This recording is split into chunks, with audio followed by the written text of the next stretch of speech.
I've mentioned this a million times by this point, but I love Halloween. Everything from the decorations and costumes to spooky jack-o'-lanterns and the cool fall weather. But there was just something special when it came to Halloween in the 90s that I don't think we'll ever see again. So to start off the month-long celebration of all things Halloween, I figured we'd take a trip back in time to when Halloween ruled over everything. From the commercials on TV, all the way to a certain children's book series that I think we're all quite familiar with. So grab your pumpkin spiced latte in a bowl full of candy corn and let's dive in.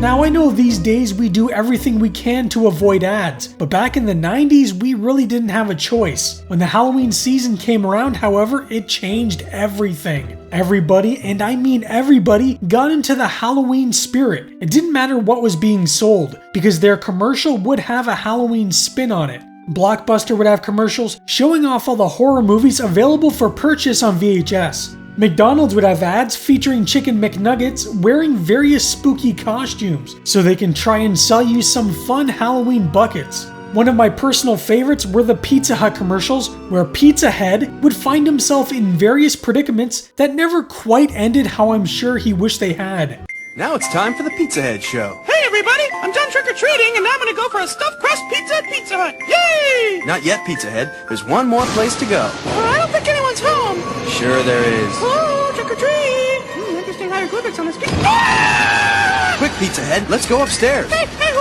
is here anyway? It's your host, Count Steve. Oh, nice place. You gotta go. Ah! I wanna go to Pizza Hut now! The Count will be happy to give you a lift. Oh, hey, put me down! Put me down! See you next time. Also, I can't forget the cereal commercials, especially Count Chocula and the gang. I never did like these cereals, but it was always a ton of fun when they would pop up on my TV. We also got lots of fun commercials that will lead directly into our next topic.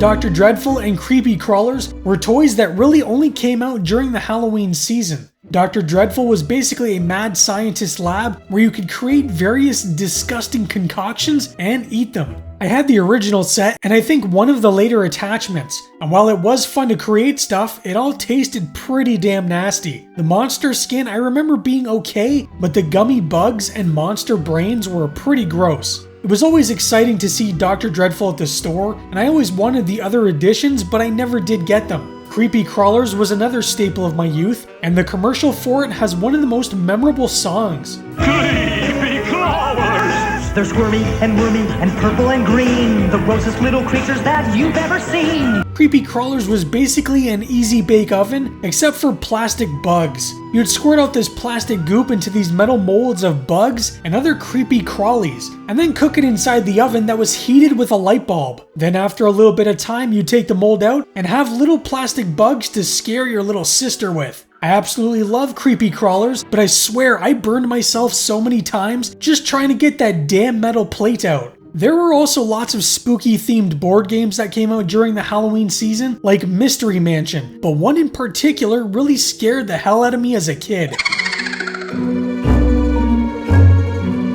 Nightmare was, and still is, one of my favorite board games to play. It requires 3 to 6 people, and has each player racing against the clock in order to win. The real hook of the game is the VHS tape required to play. The tape would run for an hour long and would feature a man known as the Gatekeeper. Throughout the runtime, he would mock and ridicule the players, while also punishing players if they were on the wrong spot or if he scares them with a jump scare. The game begins with each player writing down their greatest fear on a card. Each person then takes a turn rolling dice and moving around the game board while trying to collect 6 keys. Once all 6 keys are collected, you have to make your way to the center of the board and pick up one of the cards everyone wrote their fears on. And if you pick someone else's, you win the game. If no one manages to get to the center and draw a fear that isn't their own, then the Gatekeeper wins. During gameplay, you'll also get fate, chance, and time cards. These cards can help or hinder the player, and sometimes send them to the black hole. I release those of you in the black hole.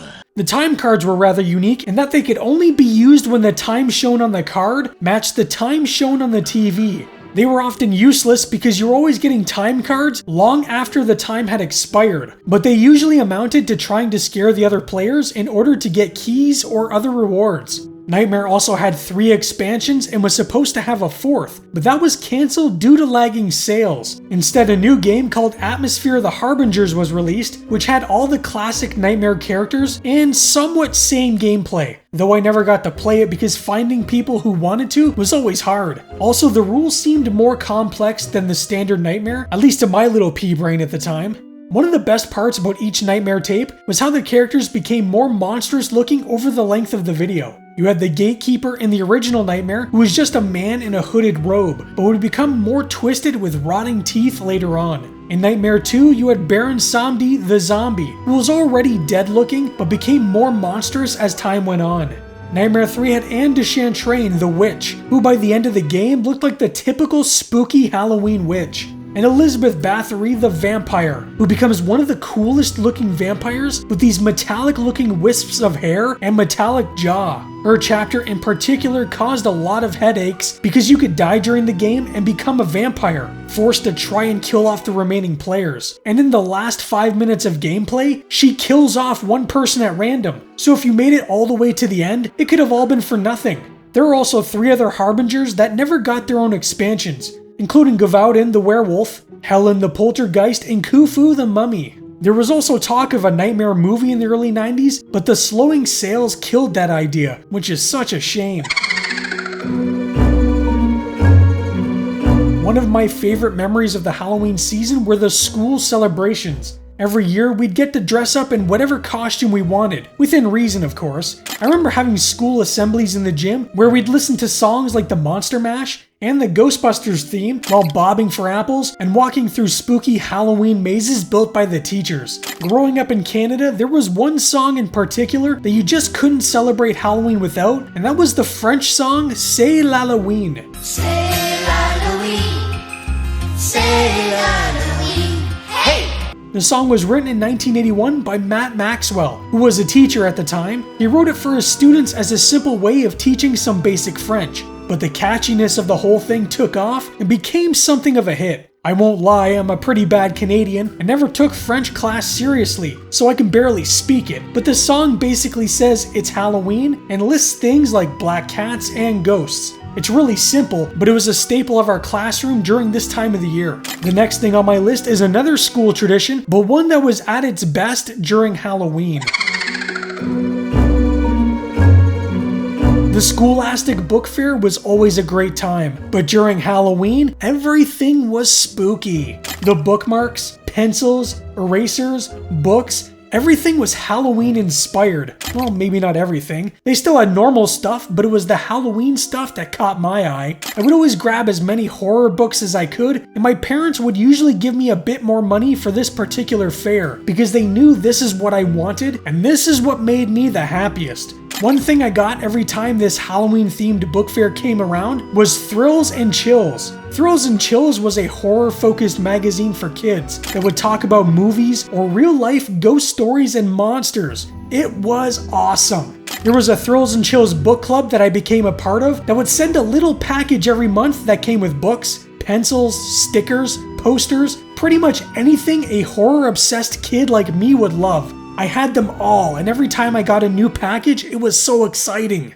But there was one book series in particular that came with my Thrills and Chills that I absolutely obsessed over.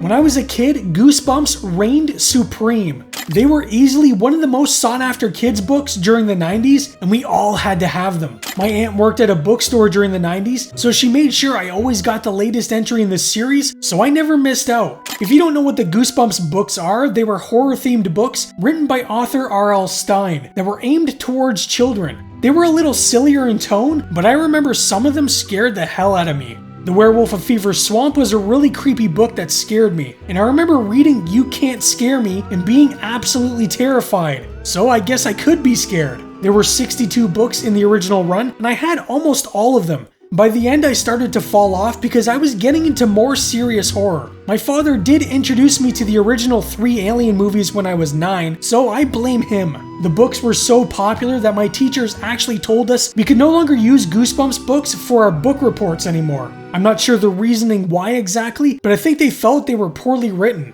I don't see what the big deal was though, because they did get us reading. In 1995, Goosebumps would reach its peak when a TV show based on the books came out. The first and arguably best episode in the show's history, The Haunted Mask, released October 27th, 1995, just in time for Halloween, and would re-air Halloween night as well. The Goosebumps TV show is basically an anthology show, as each episode was based off a Goosebumps book. Goosebumps was largely shot in Ontario, Canada, and became a pretty big hit. It was so popular that the VHS tapes just flew off the shelves. I remember going to my cousin's house and watching The Haunted Mask over and over. The original run of the show went from October 1995 through November 1998, but like the books, this had spin-off series, a reboot that wasn't really well received, and a couple movies with Jack Black. But you really can't talk about Goosebumps without talking about another staple horror anthology of the 90s.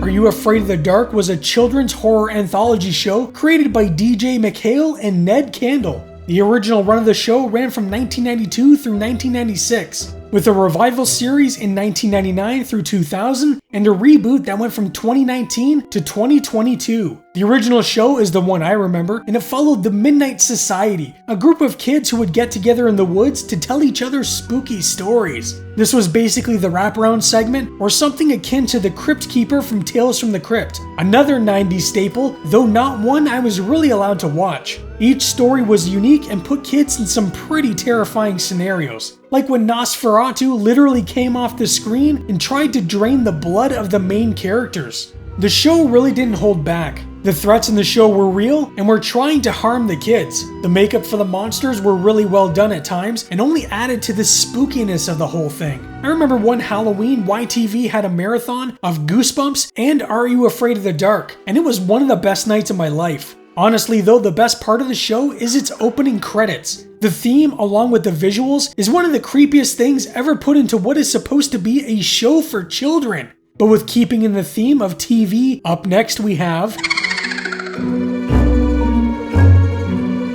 Now, Halloween specials weren't something that were new, but I think the late 80s and throughout the 90s is when the idea really flourished. I mean, you had It's the Great Pumpkin Charlie Brown in the 60s, and Happy Days had a Halloween special in the 70s, but in the 90s, almost everybody had a Halloween special. One of my favorites was The Real Ghostbusters, The Halloween Door. Now this was during the time when The Real Ghostbusters was in its downward trend, but I was a kid and I didn't know any better. My parents taped it for me and I would watch it all the time on repeat, which I'm sure drove them nuts. But outside of that, the real big specials that everyone sat around and watched were all the Halloween sitcom specials, especially on TGIF. Most shows only had 1, maybe 2 Halloween episodes, but then there were shows like Roseanne that would have as many as 8. I would wait all year for these to air, and when they did, it was always a treat. Home Improvement was another show that really went out of its way when it came to its Halloween episodes, with Tim Taylor always trying to one-up and scare everyone.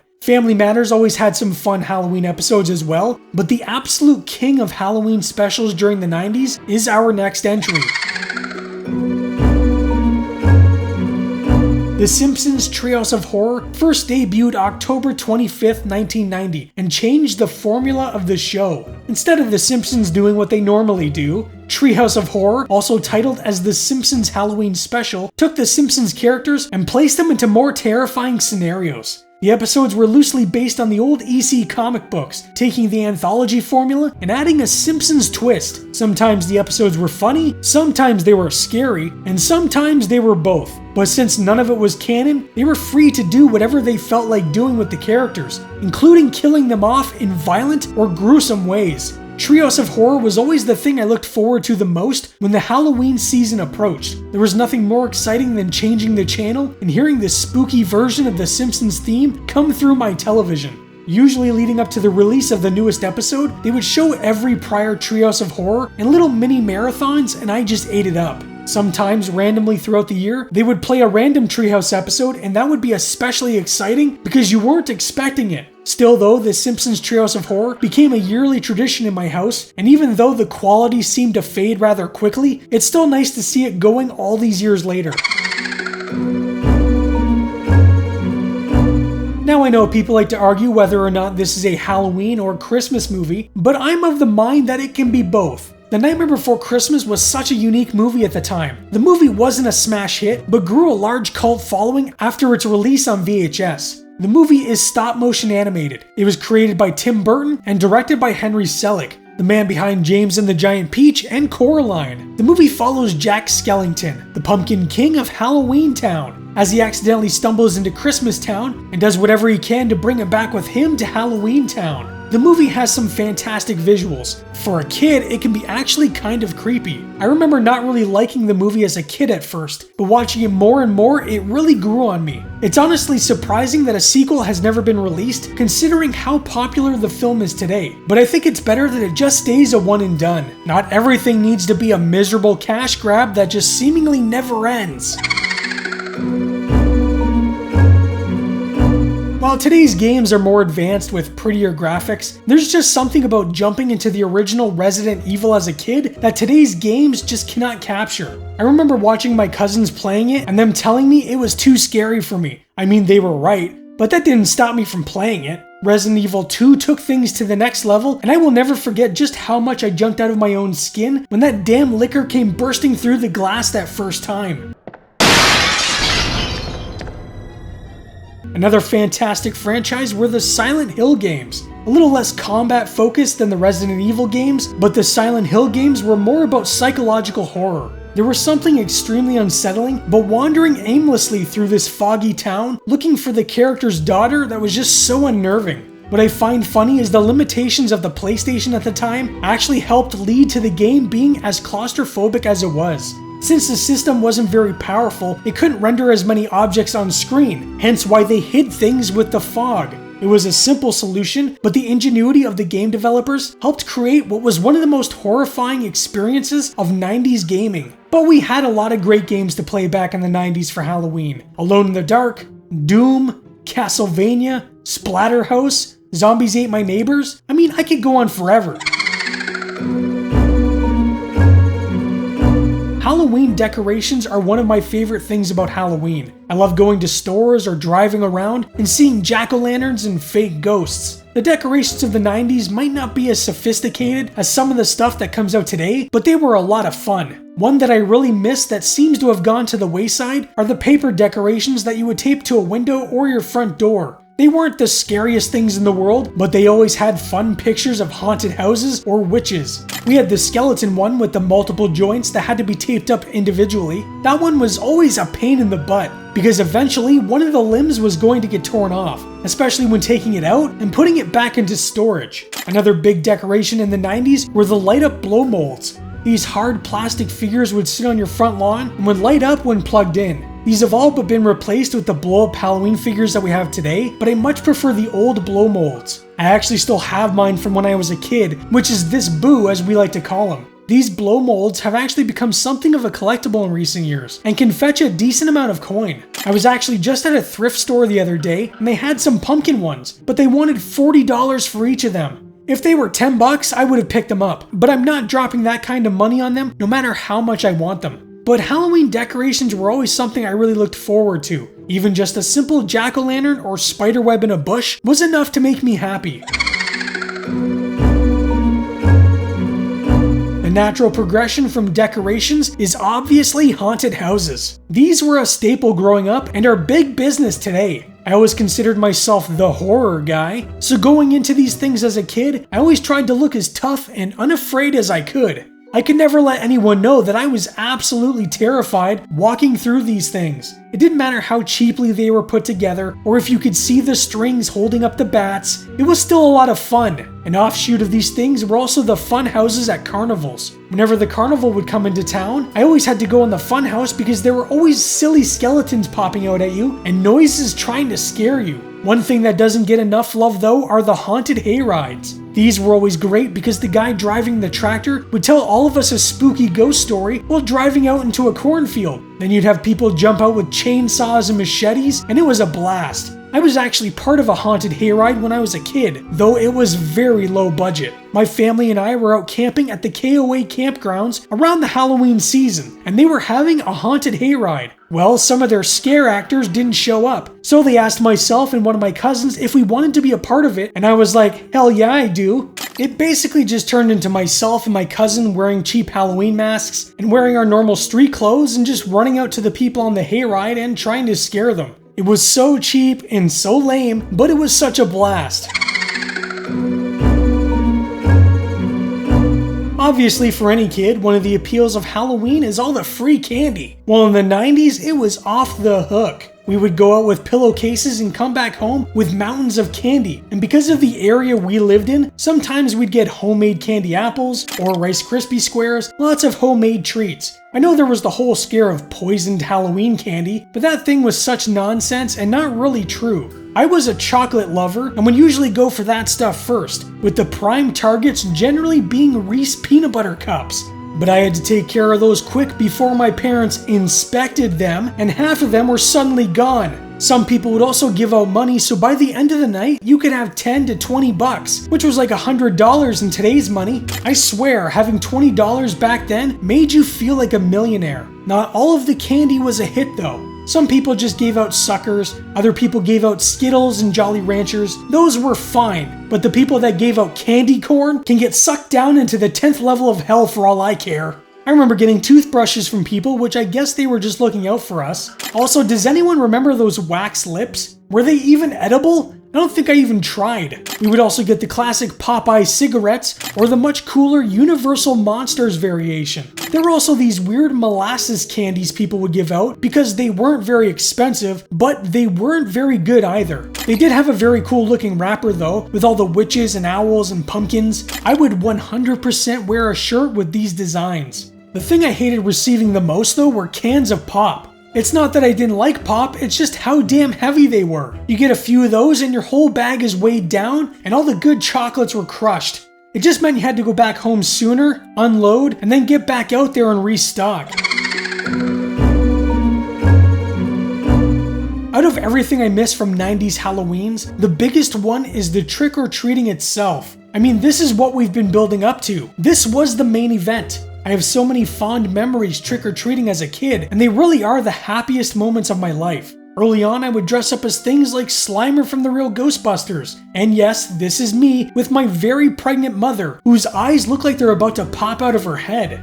From Slimer, I would start dressing up as Dracula, and then once I was older, Jason Voorhees, which would be my go-to from there on out. I was lucky enough to grow up in a time when everyone knew one another, everybody was friends, and because of this, us kids basically had the neighborhood to ourselves. Every single house on the block was lit up and ready for trick-or-treaters. Every house on the block had at least a jack-o'-lantern. Maybe they didn't go all out and have tons of decorations, but it didn't matter. They at least tried. One of my favorite memories was going to this one house that had their entire front porch covered in this black tarp, so you couldn't see what was going on. All you could see was this fog coming from within and hear this eerie music. My friends and I were terrified, but me being a chonker needed to get more candy. I mean, I only had like 15 pounds waiting for me at home. I needed more. So I walked up and inside there was like a witch's cauldron and this very creepy looking man in a mask sitting on a rocking chair. I walked up, grabbed my candy, and hauled my ass straight out of there. It was so scary, but so much fun. We would be out trick-or-treating for hours, I think at least until 10 p.m., and the streets were packed with kids. When we'd get home, our parents would quickly go over the candy, snipe some of our good stuff, then we'd watch whatever Halloween marathon was on at the time while stuffing our faces full of sweets. Halloween in the 90s was a magical time, something that I don't think we'll ever see again. People just don't seem to care for Halloween like they used to, even though year over year, Halloween sales continue to go up. You just don't see it on the streets. At least I don't. Still though, I do what I can, putting up my little yard full of decorations every year, hoping to at least make a memory for a child out there like I had when I was a kid. It's always nice when a family comes up and tells me they drove to my house specifically because their kids were dying to see my yard. So with this in mind, let's keep that nostalgia going, whether it's through decorating our yards or sharing stories about the spooktacular times we had. Remember, every little ghost and goblin deserves a memorable Halloween just like we had back in the day. but I appreciate you taking your time out and joining me on this journey of reliving Halloween's past. What I would like to know is, what is your favorite Halloween memory? It doesn't have to be the 90s, it can be the 60s, 70s, 80s, 2000s, it doesn't matter. I would just love to hear some fun Halloween stories. Anyways, that's all for today. I hope you have a scary Spooktober and stay spooky. What a haul this year. I love Halloween.